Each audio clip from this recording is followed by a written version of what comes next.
Knifedope. More dope. Come and get your fix. What's up, fuckers? Your boy's back with a fresh batch of dope. Knifedope.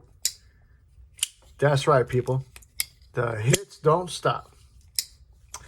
Oh, man. The finger cannon has struck once again. That's right. You know I never shit you. Today's video is going to be on several topics. The biggest topic, or rather the main purpose of the video, is to check out this new delivery of dope, which came in from El Don. In case you aren't familiar with Mr. El Don, let me learn you. Mr. El Don is otherwise known as Don Farmer, DNK Knives. DNK Knives has got all the dope you need, whether foreign or domestic. And he's now accepting Sezzle, so you can make those irresponsible purchases interest-free. Over 4 payments, I might add. Just be sure to use code Knifedope for 10% off that purchase. So like I mentioned, the main purpose of this video is to check out the new dope that Don sent me. But I also have a few other things I wanted to touch on. First up on that agenda is, like I mentioned, the finger cannon has struck once again. If you don't know what the finger cannon is, then you're obviously not following the channel. But the finger cannon is this fucker right here. This finger has broken and disabled more locks than any other finger that I could talk about, known to man, rather. And it did it once again. It did it on a knife that I had no idea was even capable. It's actually the one you're looking at. This is the Spyderco Manix 2. Now, maybe 2 weeks ago at most, it broke this one. This is my Protech Mordax. Stay tuned as there's more to come on that one. So, you know, this has got a lot of centrifugal force in this fucking finger. Secondary to this one is my favorite one. But we're talking about this one. And when I was deploying my knife yesterday, I was outside cutting down some cardboard from a recent delivery. When I deployed the knife, it made a god-awful loud noise. And I was like, wait a minute, that shit did not sound right. And then when I went to close it, it came down to about right there. And then I just felt like super strong tension. I was like, oh shit, something's up. So upon getting back inside, I went ahead and disassembled the knife. And this is what I found. Something that I had never heard of being done on a Manix before. I actually broke the ball cage. You know, this ball cage is not the stock ball cage. This is a aftermarket. Actually, Flytanium produces these. I ended up getting it from OCD from EDC about a year ago, a little over a year ago. And I had it sitting around. So then when I got this knife back in December last year, I ended up installing it. And the great news, though, OCD for EDC has no problems. They told me, no problem. We're sending you a new one. Just send us this one back. They even gave me a prepaid label to do that. So big thanks to them for sending me the new ball cage. But that is something to consider going forward, if maybe I should just leave the stock ball cage that comes from Spyderco, because I've got 3 Manixes in the collection. 2 of them have had these aluminum upgrades. 1 of them hasn't. And yeah, finger cannon strikes again. Okay, next thing on the agenda is I'm going to need a little bit of help from you guys in deciding what to do. I just recently won a coveted modification spot on Cap City Creations books. If you're not familiar with him, I highly advise you get familiar. Go ahead and head on over to Instagram and check out Cap City Creations. Great guy, and he does fantastic work. So like I mentioned, I won the lotto. He had 20 positions or 20 spots available. I ended up winning a spot. So what that basically allows me to do is allows me to send up to 2 knives for some mods. Now, he did kind of take out a few mods that I had wanted. He said are not going to be available for that round. So primarily, I'm possibly looking at doing like milling patterns. You know, that's going to be my goal. These are the 3 knives that I'm thinking about. A dark horse is this one as well. This is the Jaeger M version 2. But I also, this actually is already going out to somebody else for a whole different mod that you're gonna have to wait and see. Trust me on that one. But actually there was one more, and it's this one. So these are the 4 knives that I'm considering on doing a milling pattern, a modification on. We've got the Ferrum Forge Stinger button lock rendition, the unofficial overseas knife of the channel, which is the Echo. We got this Drift, and we got the Chavez Street. Oh man, I got congested. Forgive me, excuse me. So those are the knives we're choosing from. I would love some feedback as to what you guys think should be the knife I send off for mods. And also, if you even have a few mods you'd like to recommend, I'd love to hear about it. So there we have the second bit on the itinerary. Okay, 2 more things before we get to the dope. I recently did a video that you guys have not seen because I ended up deleting it. And it was on this. This is a long discontinued knife from Spyderco. This is coming from the Sage series. This is the Sage 3. Now, this utilizes what they call the bolt action lock. I tried finding a video online, and I could not find it anywhere in the interwebs. That was a disassembly video because I was having some poor action with mine. Granted, it is an older knife, but I felt that I could, number one, I wanted to see what the locking system looked like. And then number 2, I wanted to try to see if I could fix the action. The great news, I managed to make that action fantastic. The bad news is that the video has been deleted because I got so frustrated when it came to disassembling this knife. This knife is rather intricate and very interesting and absolutely nothing like this Manix 2 ball bearing lock. So my question to y'all is, now that I've done this, I feel rather confident that I can do it again. Would that be something you guys wanted to see? The disassembly and a breakdown of the ball bearing, or rather the bolt action lock on the Sage 3. Let me know in the comments. Okay, last bit of update before we get to this dope. I got a Grail knife set to arrive today. Today is Friday Eve, December 13th, I think. 14th, maybe the 14th. But stay tuned for that. It's going to be a big one. I'm possibly going to shoot it tonight as I anticipate opening the box tonight. Okay, we got 3 coming in from Don. We're gonna go like this. We're gonna go Heretic first, because we gotta go roll USA first. Then we're gonna check out this Quiet Carry, and then last we're gonna check out that Protech. Okay. He also sent a love letter, so let's see what this is all about. Don has been so great to my channel, as well as many other people's channels. So I can't recommend enough that you guys need to try to support his company. DNK Knives. But look, he sent me a nice little sticker pack. He knows I love these stickers. That's a new one. I've never seen that one before. My favorite sticker thus far has been I do the thumb things. Shit, I love that one too. Warning, I do stupid shit. There you go. That's better, Donnie. I like that one. I like that one a lot. Let's put that one up there for now. And then we got, this is a new one, I think. I don't think I've ever seen this one either. So we got the DNK Knives and more DNK for your palette. So big thanks to Mr. Donnie. Now, the note is nothing for y'all's eyes. This is just telling me a little bit about what he sent me. Okay, so as far as the knives we're taking a look at, everything you're going to see here is in stock on his channel, or rather his website, with exception for the Quiet Carry.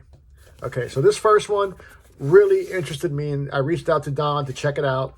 This is a slip joint coming from Heretic.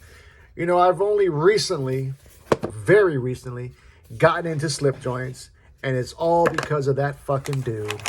You guys know who I'm talking about. My homeboy and partner in crime, Duty Low. He got me into slip joints, and I've had some fantastic offerings come across my table, and they are now in my collection. This one caught my eye.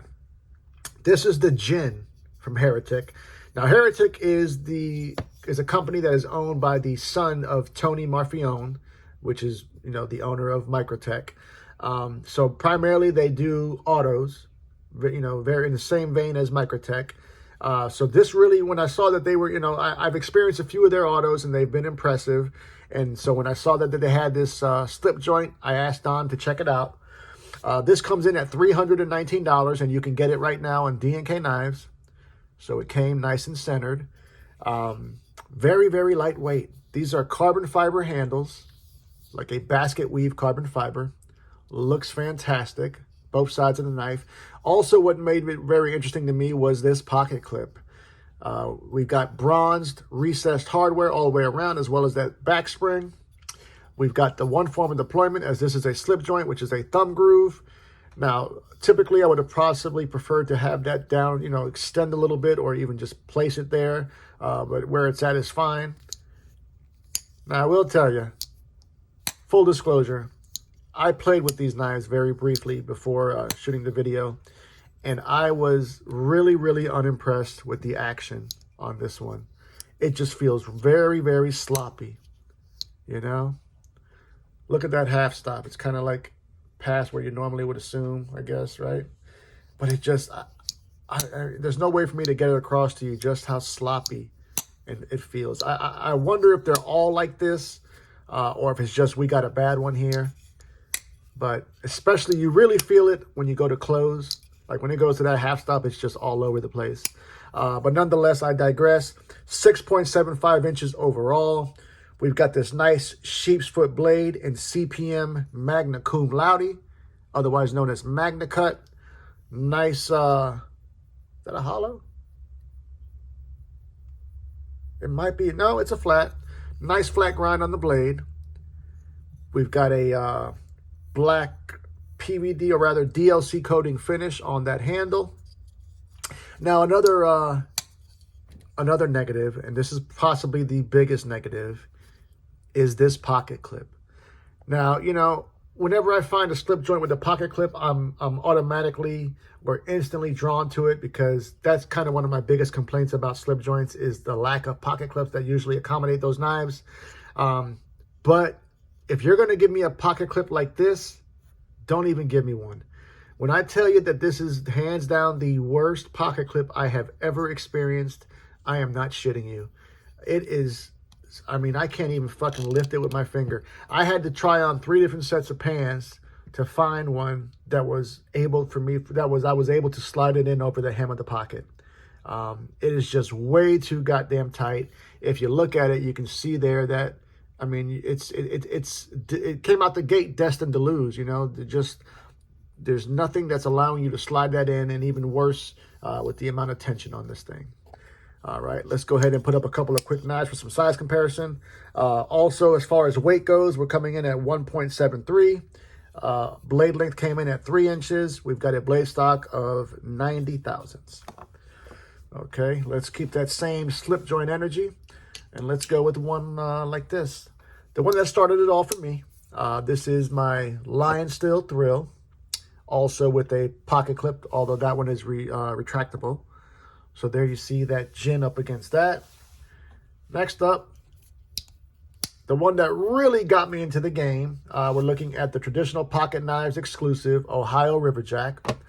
So there you see the Jin up against that. Let's do 2 more. God damn it, 2 more. Keeping that same slip joint energy, let's go down the budget route.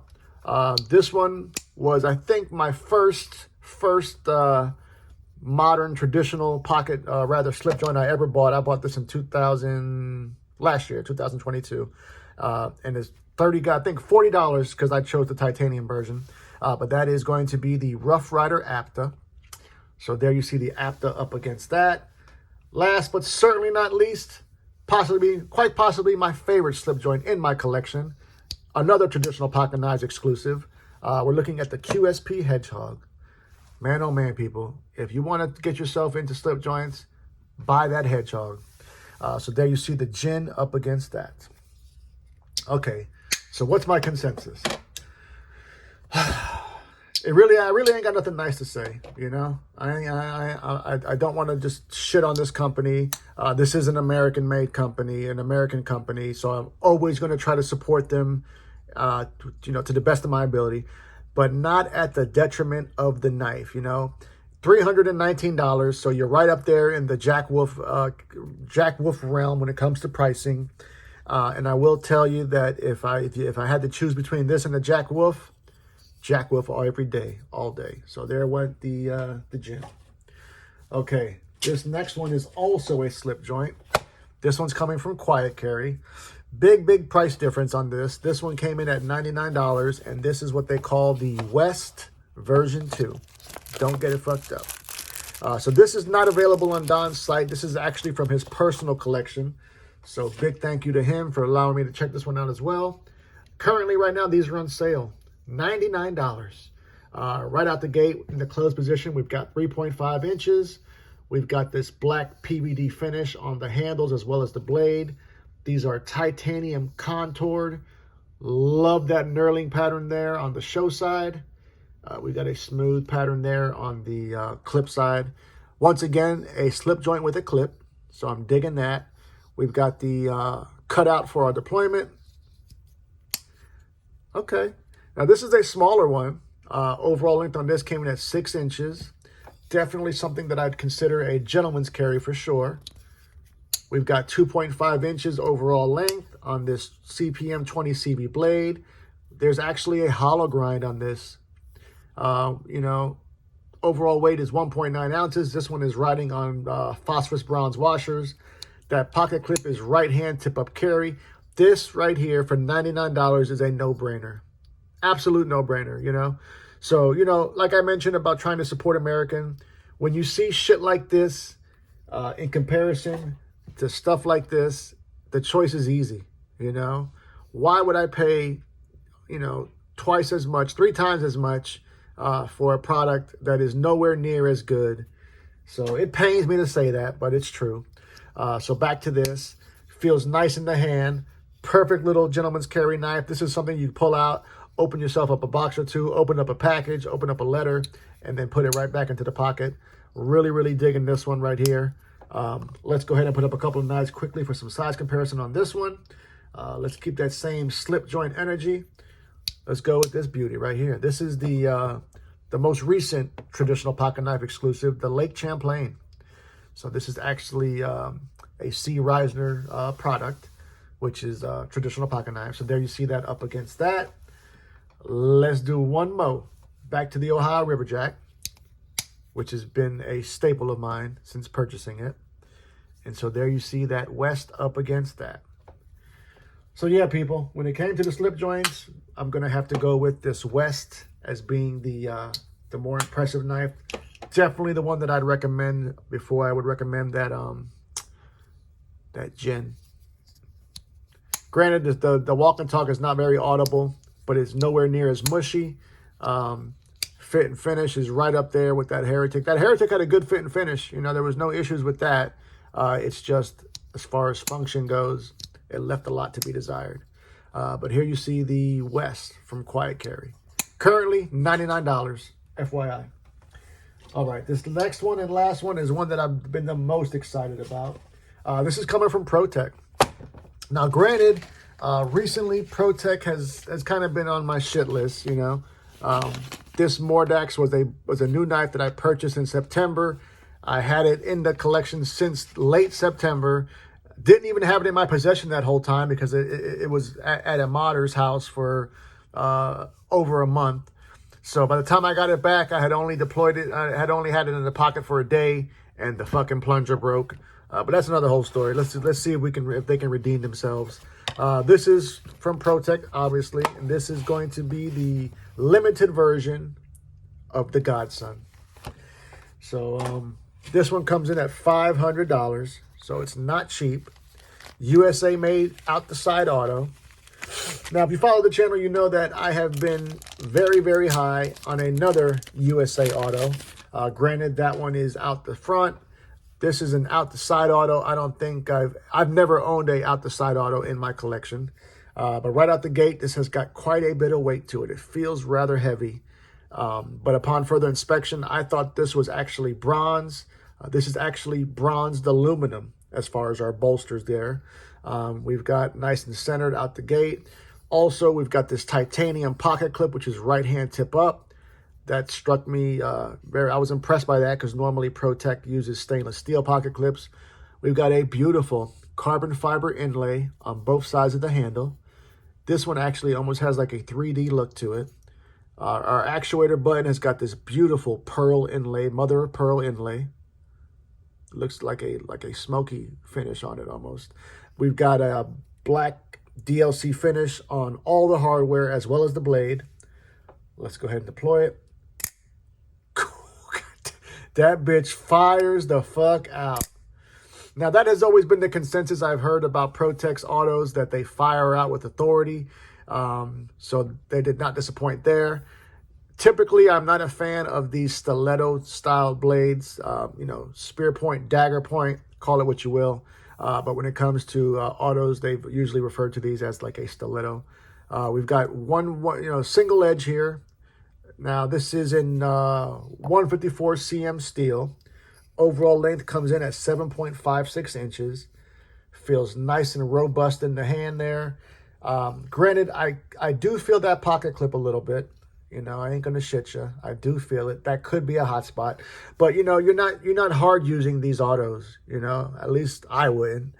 This is a plunge lock essentially, so just like a button lock. But I tell you that deployment is addicting. As a matter of fact, you see the Band-Aid here?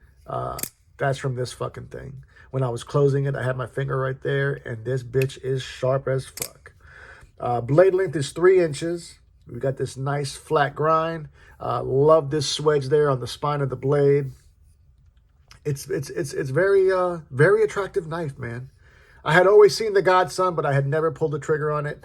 But it is definitely impressing me while it's in the hand. Weight came in at 4 ounces. Now let's go ahead and put up some knives for some size comparison.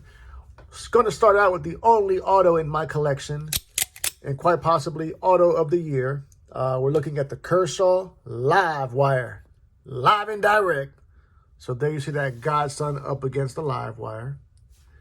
Next up, let's go with a gravity knife. Another knife that's been impressing me this year, and I would love to have it in my collection. We're looking at the Riot XOM Mini.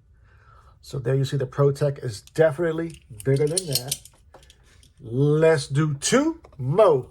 God damn it, 2 more. How about this one? The Baby Mordax, otherwise known as that Mini Malice. So there you see that.